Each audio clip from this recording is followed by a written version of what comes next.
చార్మినార్ భాగ్యలక్ష్మి ఆలయానికి రామచంద్రరావు ఆలయంలో ప్రత్యేక పూజలు. గన్ పార్క్ దగ్గర అమరవీరులకు నివాళి.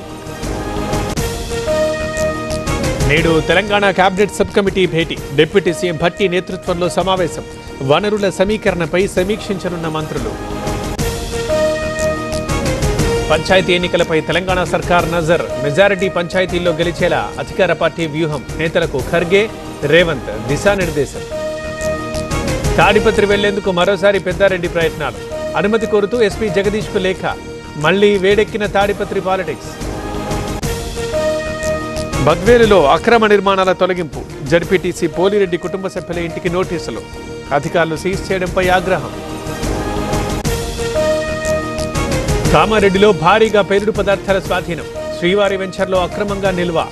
భారీగా జెలిసిన్ స్టిక్స్, 40 డిటోనేటర్లు స్వాధీనం. గూగుల్ మ్యాప్ సాయంతో వెళ్తూ వాగులో పడిపోయిన కారు. 5గురిని రక్షించిన పోలీసులు. జనగామ జిల్లా వడ్లకొండలో ప్రమాదం. ఉభయ గోదావరి జిల్లాల్లో ఇష్టారాజ్యం. విచ్చలవిడిగా వయాగ్రా, గర్భ విచ్చిత్తి మందులు వాడకం. 30 మెడికల్ షాపులపై కేసులు. సిగాచి ఫ్యాక్టరీలో రెస్క్యూ ఆపరేషన్. భవన శిథిలాల్ని తొలగిస్తున్న ఎస్డీఆర్ఎఫ్, హైడ్రా. ఇంకా లభించని 9 మంది ఆచూకీ. భద్రాచలం దగ్గర గోదావరికి జలకళ. 19 అడుగులకు చేరిన నీటి మట్టం. స్నానఘట్టాల దగ్గరున్న చిరు వ్యాపారుల తరలింపు.